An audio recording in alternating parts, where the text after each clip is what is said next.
is All About Bitcoin, a show dedicated to all things questions and markets related to Bitcoin. Little b for the currency and Bitcoin, big B for the network. A collective journey to understand, apply, and use this innovation, all Bitcoin, all the time. I'm your host, Christine Lee, checking in on Bitcoin right now for a live look. The CoinDesk Bitcoin price XBX index is currently trading at 40,700 or so. Bitcoin's up about 2% over the past 24 hours. The most reliable reference prices for institutions since 2014 are now published under the CoinDesk brand, trusted globally as the leader in crypto news, events, and data. The chart of the day is brought to you by Crypto.com, the world's fastest growing crypto app.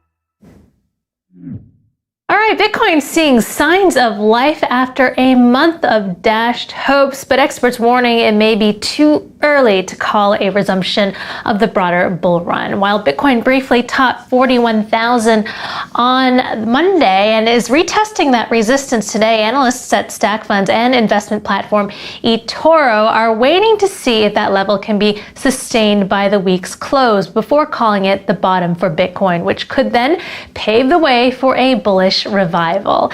Investors will be closely watching news out of the Federal Open Market Committee, the FOMC, which is meeting today to discuss policy. Fed Chair Jerome Powell will hold a news conference tomorrow, and while the central bank is likely to keep key policy tools unchanged, some analysts are concerned the bank might suggest hiking interest rates earlier than expected before the end of 2023 to combat inflation, which could further dampen hopes of a Bitcoin recovery, which is widely seen as an inflation hedge.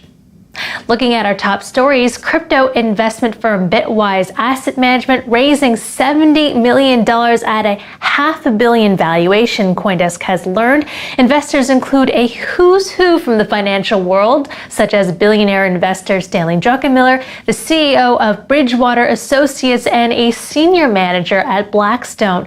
Bitwise's CEO Hunter Horsley saying the firm is now profitable and ready to strengthen ties with financial advisors across America, as he predicts most Americans will, quote, own crypto in one way or another over the next decade.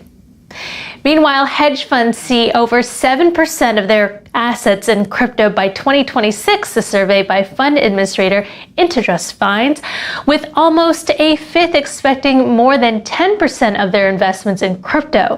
FT reports the survey was sent out to funds with an asset value of over $7 billion. Seemingly contradicting that survey, however, is Bank of America, reporting 81% of investors still think Bitcoin is in a bubble despite the price pullback. The Bank of America a survey released Tuesday received feedback from over 200 fund managers with over $650 billion in assets under management. Results also found that long-term investment in commodities has overtaken Bitcoin as the most crowded trade. And joining us now to discuss is Jason Deane, Bitcoin analyst at Quantum Economics. Welcome to the show, Jason. Great to see you, Christine. Great to be back. Always great to see you as well. All right, so it appears we have some conflicting surveys, Jason. One from Intertrust saying hedge funds foresee greater fund allocations into crypto, and another from Bank of America saying fund managers believe we're in a Bitcoin bubble. So how do you interpret this seemingly different data? Well, one is definitely more forward-looking than the other. Obviously, we've got a few years on the first survey that you've mentioned. Now, the second one, where we have 81% of fund managers think that we're in a bubble, I really struggle with this because what it says to me is that there's a fundamental sort of understanding of what this asset is. It could be to them, they're seeing it as just another asset to trade, and it's fundamentally much more than that. So that understanding is missing. If they really understood what Bitcoin was trying to achieve, what problems it was trying to solve, and where it's going, I don't think they'd agree with that sentiment at all. So in my view, this is a broad lack of understanding of the asset as a whole. I was taking a look at some of your tweets, and you pointed out this New York Times op-ed, The Brutal Truth About Bitcoin, that was published on Monday by Eswar Prasad, who's a professor at Cornell University and a senior fellow at the Brookings Institution. And so I want to bring that up a bit.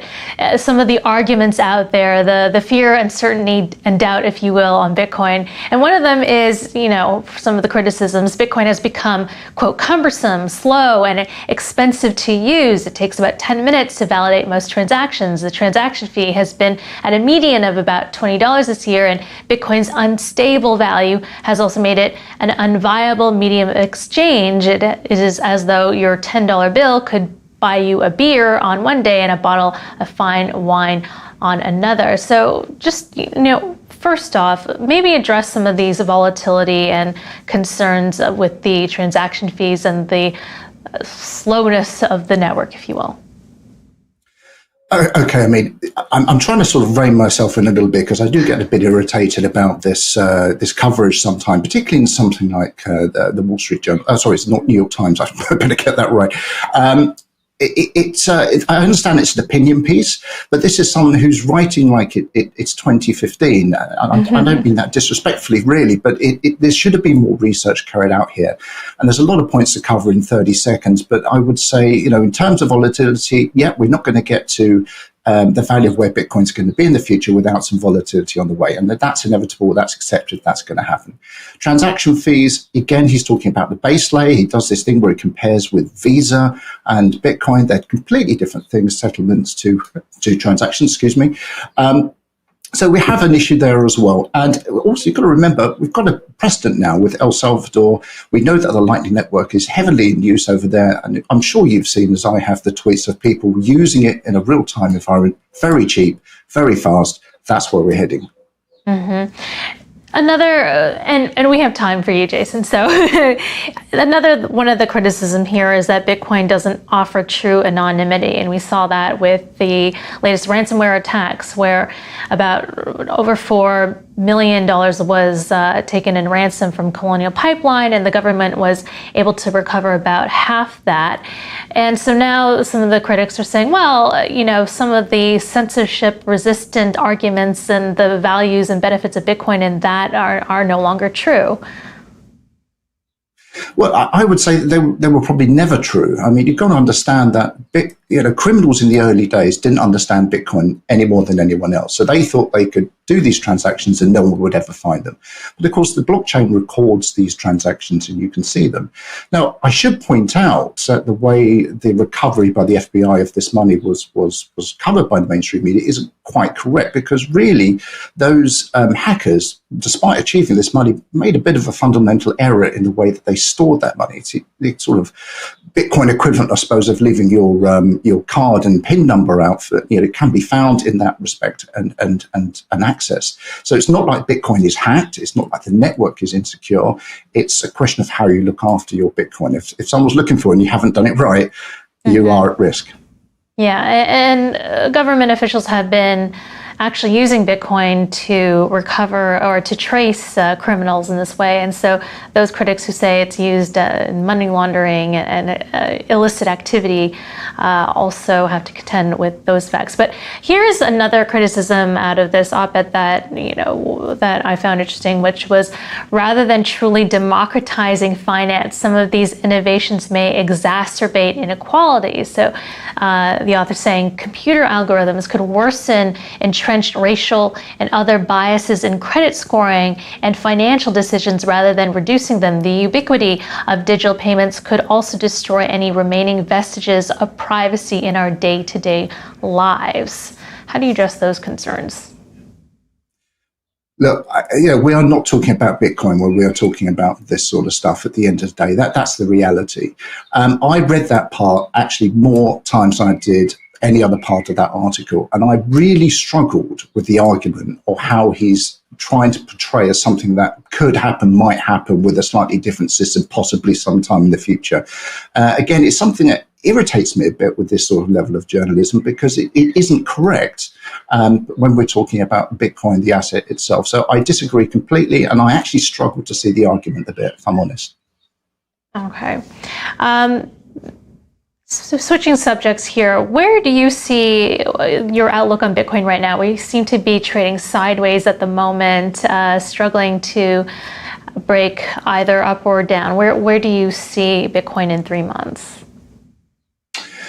Okay, well, 3 months out, of course, it's a lifetime in the Bitcoin price cycle. But we have it feels like we are finishing what was an essential consolidation period. The market was heavily leveraged. I mean, I sort of underestimated just how much leverage was out there at the time.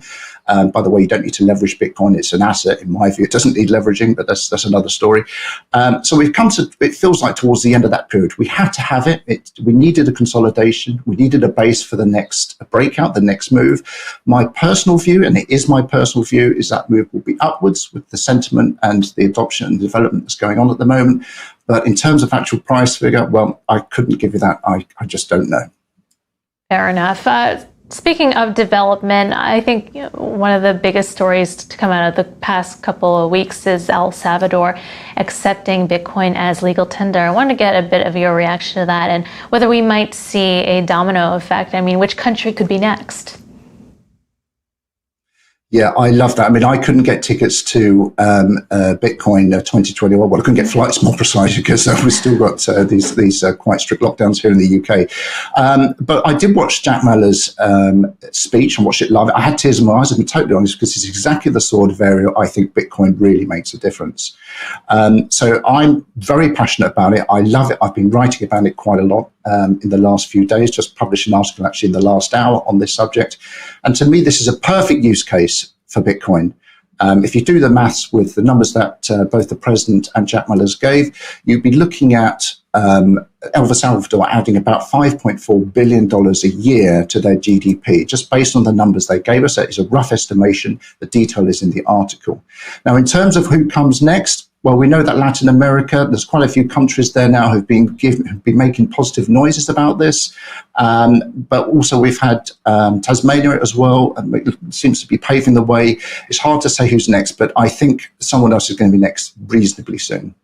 Nevertheless, we are seeing the IMF seemingly push back on El Salvador, saying that there could be economic, political, legal issues with saying that Bitcoin is legal tender. Where do you think those clashes how they will interoperate with El Salvador's legal tender?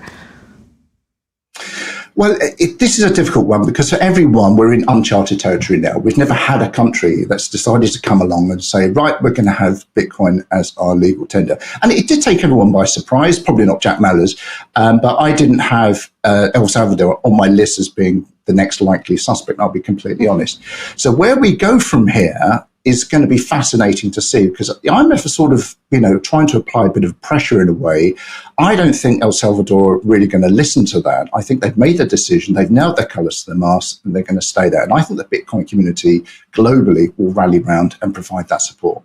Mm-hmm. And how would you address concerns over Bitcoin's volatility? Because a lot of people, again, are saying, well, if you use Bitcoin as a medium of exchange and you want to pay your grocer $100, that grocer wants to make sure that $100 isn't $50 the next day. So if you're using it in the sense of micropayments, how do you give people more confidence that it will work in that way?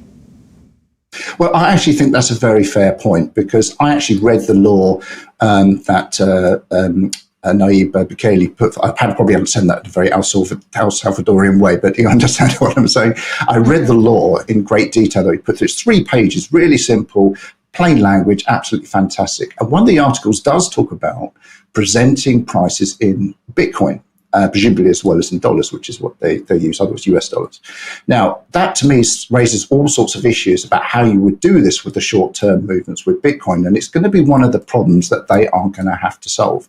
And it is going to be one of those problems I think other countries will look to see how they solve, because in the short term, we do expect more volatility with Bitcoin, probably for a few years, if we're completely honest, until this asset becomes ultimately what I think will be a boring asset, but we're some years off that yet.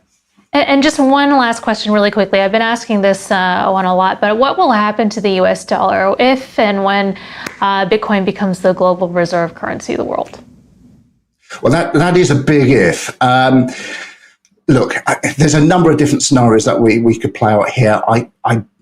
I can think of 3 or 4 different routes I could answer that question, and I'm not, if I'm not careful, I'll try and use them all and muddle the whole fact. That should Bitcoin become the reserve currency, again, big if, we would measure everything in Bitcoin. USD and all the other currencies, if they're still around, will be used as a kind of local secondary value. But everything ultimately will be measured in Bitcoin or Satoshi, I think, is the more likely measure for day-to-day transactions. Interesting. Jason Deane, always a pleasure. Thank you for joining us. Pleasure to be here. Thank you, Christine. Great to see you. Likewise. All right, that was Jason Deane, Bitcoin analyst at Quantum Economics, and that's it for All About Bitcoin. I'm your host, Christine Lee. Join us tomorrow morning at 9 a.m. in New York for First Mover, your first look at the day's global crypto news headlines. You're watching CoinDesk TV.